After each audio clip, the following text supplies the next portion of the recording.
It has been 20 years since Star Wars Episode 3 Revenge of the Sith came out in theaters, and we are still reeling from the hype and the emotions 2 decades later. Let's go back in time and let's review the film, explore the things that surrounded the movie, and let's also analyze its impact on the fans and how it continues to influence Star Wars to this day. Let's get into it. After dedicating a decade of his life to the prequels, Episode 3 was the conclusion for both George Lucas and the fans.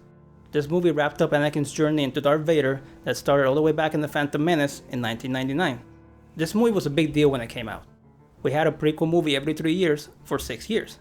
And for many years before the Phantom Menace came out, fans spent time reading magazines and scouring the internet and reading on message boards and forums trying to learn as much as they could about the upcoming trilogy. So really it was way more than just 6 years. So this truly was the end of an era, and in my opinion, the movie did not disappoint. The movie opens with an epic sequence over the planet of Coruscant, where the losing side of the Separatists are staging a desperate last-minute attempt to win the war, by kidnapping the Chancellor and invading the planet. Little do our heroes know this is all one big game of chess, and the Emperor is essentially kidnapping himself. But more on that later. The movie is full of great action scenes, and for the time, groundbreaking VFX. Keep in mind that George Lucas was a pioneer when it came to visual effects and CGI, and digital filmmaking in general. Attack of the Clones was the first movie to be primarily filmed with digital cameras. And sure, the movie's CGI and its over-reliance on it does date the movie in many ways. There's a lot of moments where you go, that's not Ewan, that's not Hayden, that's the CG double. Or wow, that's some wonky green screening work right there. And clearly the entire environment is CG. But you have to understand that this trilogy is what ILM and the movie industry in general has based modern VFX on. And yes, we do rely on CG too much nowadays. And more we see movies rush VFX, like the many wonky moments in Marvel movies and unconvincing dinosaur effects in Jurassic World, for example. But when it's done well, it's done really well, and we owe that to George and the prequel movies. More importantly, let's talk about the story. This movie has a very important story when it comes to the Star Wars universe. Arguably, it's the most important story within Star Wars, and that's because this movie finally shows the downfall of Anakin, the Republic, and the Jedi. And I think for the most part it's handled really well. I always thought that it made sense for Anakin to fall to the dark side due to years of manipulation by Palpatine, who spent years putting seeds of doubt into Anakin about the Jedi, and also feeding into his ego and his obsession of wanting to be the most powerful Jedi ever. And it culminates in Palpatine tricking him into thinking that by turning to the dark side, it's the only way to save his wife, when sadly in reality it is his turn that leads to her death. I know some people thought that his change to the dark side was too quick, and I too sometimes have thought that, but it's not actually a quick thing. He spent years dabbling with the dark side by torturing his enemies, killing for revenge, and killing quite often and with little remorse. We see some of that in the prequels, like when he kills all the Tusken Raiders, and we see a lot of it in the Clone Wars, which is a George Lucas produced show by the way, so it's 100% canon to the original George canon. And it's also part of the current Disney canon. And it's a great show. So never ignore Clone Wars. But yeah, the key thing is Padme. He loves her more than anything, obviously, and when confronted with the fear of losing his wife, just like he did his mother 2 to 3 years prior, of course he's going to succumb to temptation. So when you think about it, Anakin's fall made perfect sense. It's a long list of things that this movie does right. The Emperor and Ian McDiarmid's over-the-top performance is glorious, and it's a treat every time we see Palpatine and Anakin on screen together, especially that opera scene, because the two actors really have great chemistry and they work really well together, off of each other. And Anakin and Obi Wan have better scenes together and more chemistry than the previous 2 movies. You really get a sense now that these two are like brothers and have spent years together as mentor and student, and then eventually as equals in the battlefield, as we see in the Clone Wars. And Yoda steals the movie in so many scenes. It's also fun seeing how many colorful planets there are in this movie, like Felucia, the Wookiee homeworld of Kashyyyk, and many more. And that's something that Star Wars doesn't do as often anymore, at least not in live action. Animation though still takes you to interesting places, but Disney plays it very safe for live action. A lot of Tatooine-like planets, a lot of deserts, abandoned towns, very generic woods and forests, etc. Revenge of the Sith, however, had planets with plants the size of large buildings. And it also had cool creatures like the Boga, and awesome ship designs like the Arc Fighters and the Jedi Interceptors. And Ewan McGregor is perfect as Obi-Wan. I don't think anyone would ever dispute that. Or that his scenes have so many quotable moments. Sam Jackson, Natalie Portman, Jimmy Smits, Anthony Daniels, Christopher Lee, they all give 110%. And yes, Hayden is great in this movie. Some of you might think, but he acts weird. That's because the character is weird. Hayden is awkward because the character is awkward. He's an unstable young man who spent his youth as a slave and then spent his teen years inside an order of emotionally repressed warrior monks. And now he's thrust into the middle of a galactic battle while also keeping a secret marriage with a high-ranking politician and dealing with all sorts of anger, hate, trauma, and much more. So of course he is odd and disturbed, and Hayden portrays that perfectly.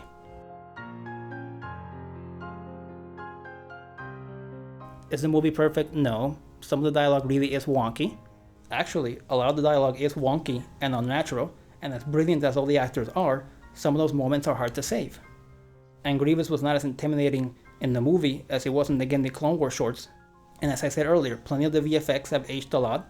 Episode 3 relied way more on CGI than a movie like Episode 1, for example, which was shot on film and had more practical effects and very big sets, and more shooting on location. But it doesn't matter at the end of the day, the movie's pros far outweigh its cons. And it's a generation-defining movie. All us kids and teenagers and even people in their 20s who saw this movie in the 2000s were impacted heavily by the movie. It's part of our experience as pop culture obsessed youths, and we carry the movie with us forever. Now let's talk a little bit about the things surrounding the movie, but not in big detail, because I made 2 videos about this topic. I made one about the video games, and another one about the tie-ins, so commercials, toys, and whatnot. And both are very long videos, so let's keep it short. But yeah, let's start with the rumors. And that's something I didn't discuss in the prior videos, by the way. We spent 3 years reading rumors and leaks online. I remember rumors like one about a scene with clone troopers riding or fighting a bunch of giant animals on Felucia. It wouldn't be till the Clone Wars Pseudo Beast arc that we would see something like that, and in live action we had to wait till the Krayt Dragon in Mandalorian Season 2.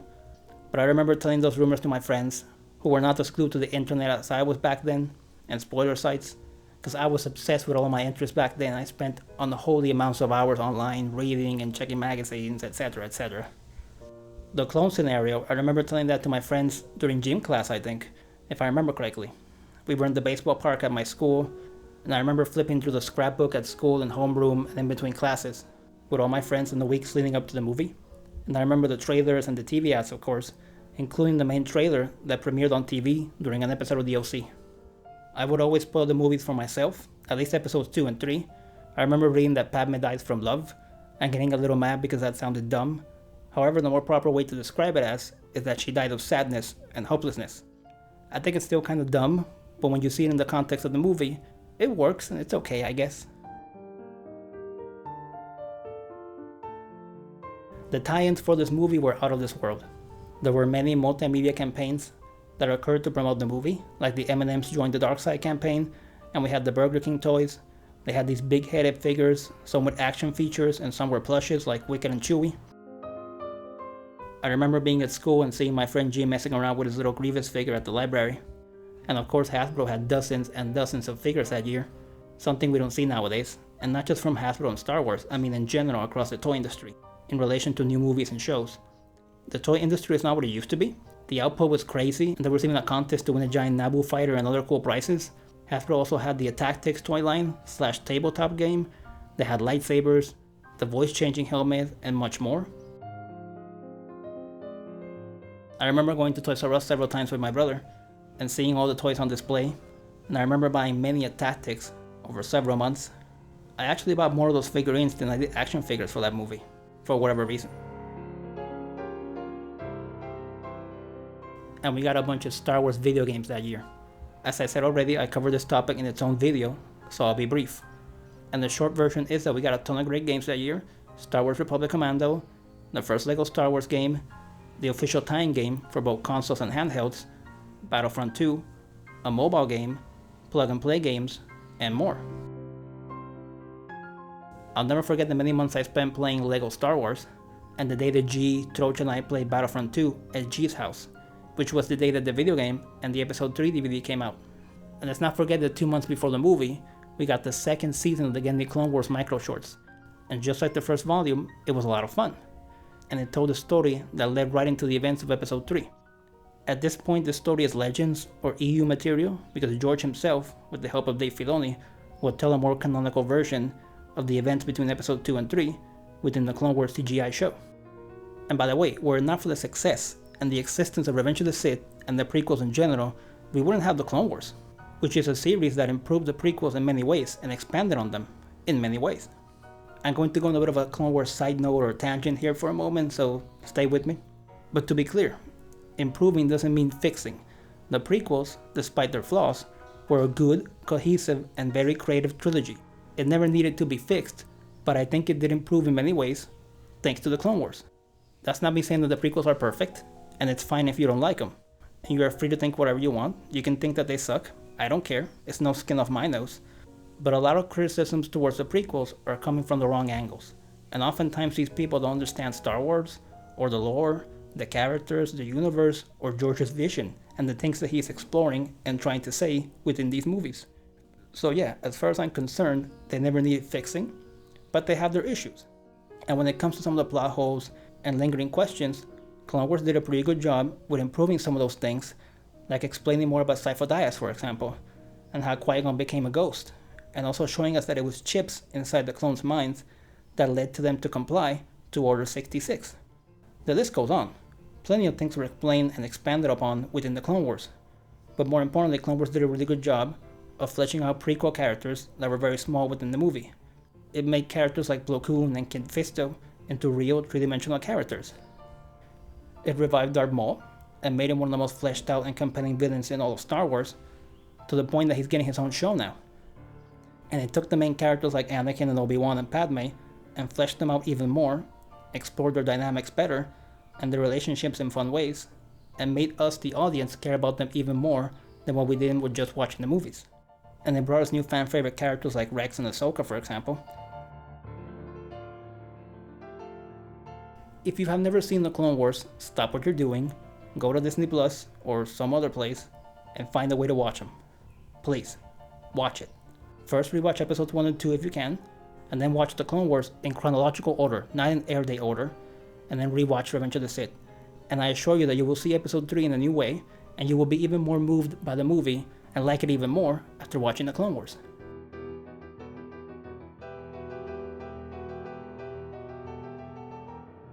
Episode 3 continues to influence Star Wars to this day. Order 66 in particular continues to show its face across recent Star Wars media. We saw a new version of it in Jedi Fallen Order, the video game.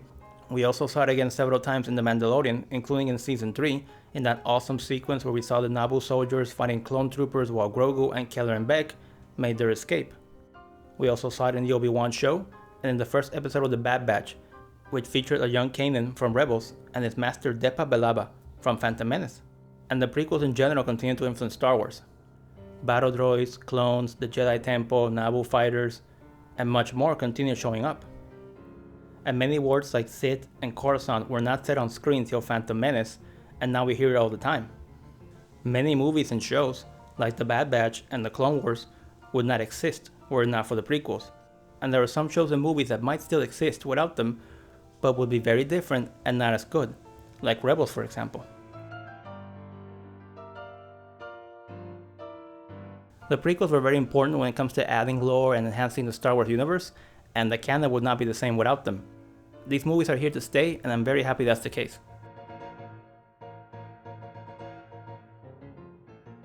The hype for Revenge of the Sith was real, and that movie was unavoidable. It was everywhere because of the tie-ins, and people were excited. I remember seeing it at the Plaza Mall with my brother, and there were people there with lightsabers, and they were all very excited. That's something that I did with my friends some years later for the Clone Wars movie. We took lightsabers and started messing around there at the mall. Specifically, it was Alexis who was whipping out the sabers at the mall and making a bit of a scene.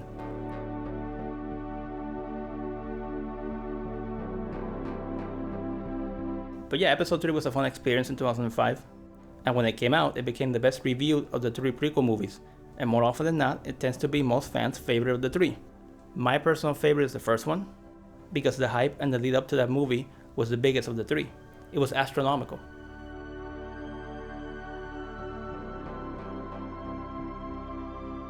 And I personally think it's a better movie than people give it credit, and there's a certain charm and personality to Phantom Menace that some people just don't really notice or just give credit to.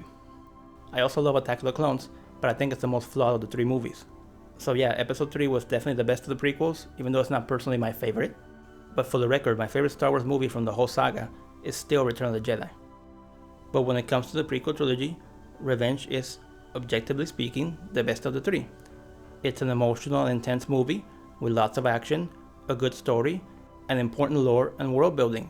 And as I said a moment ago, many of the concepts and ideas that Episode 3 and the prequels established have been explored in many ways over the years and still continue to impact Star Wars to this day. I'm not saying Episode 3 is Citizen Kane or Casablanca, because let's be real, it's not a masterpiece.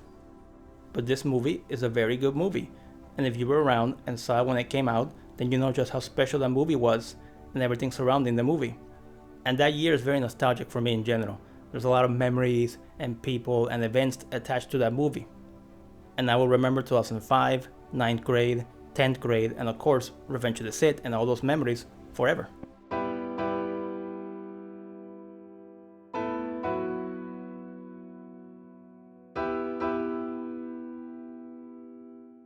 I hope everyone enjoyed this review of Episode 3. And we also talked a little bit about the prequels in general, and we had some Clone Wars love in here too. We covered some ground from other videos, like the video games and the tie-ins, but I think we did a good job covering those things in a different way here, in a more summarized way here. And I hope you guys enjoyed watching the video as much as I enjoyed making it. And I hope you stay tuned because there will be more Episode 3 videos in the future, so be on the lookout for those. And feel free to check out Revenge of the Sith video games video and the Revenge of the Sith tie-ins video. We have several playlists you can find them in. And if you love Star Wars in general and the prequels, TV, movies, video games, pop culture, nerd culture, if you're nostalgic, if you love the 2000s, the 90s, the 80s, the 70s, etc., then this is your channel. Feel free to subscribe, and hopefully I'll see you guys next time.